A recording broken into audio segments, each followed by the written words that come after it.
అతడు రాముడైనా రంగడైనా, కృష్ణుడైనా నరసింహుడైనా, విఠలుడైనా హనుమంతుడైనా అన్నమయ్య దృష్టిలో రస సృష్టిలో వెంకటేశ్వరుడే. ఆ వేల్పులు ఎక్కడి వారైనా ఏ క్షేత్రాలలో దాగి ఉన్నా వెంకటాచలం రాక తప్పదు, వెంకటముద్రను వేసుకోక తప్పదు. అలమేలుమంగా శ్రీనివాసులు జగన్మంగళాకారులు.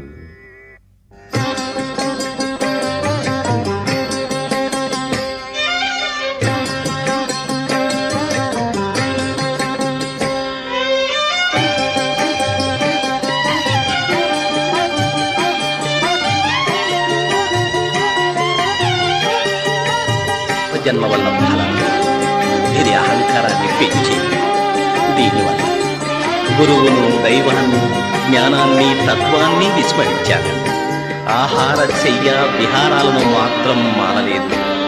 షట్కర్మలను, వైరాగ్యాన్ని, సదాచారాన్ని వదిలి దుర్గుణాలకు, అడియాసలకు బానిసయ్యారు.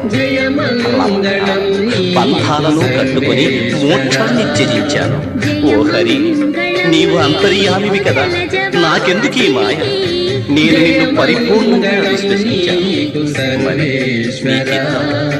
జయమంగళం నీకు జలజవాసినికి, జయమంగళం నీకు సర్వేశ్వరా.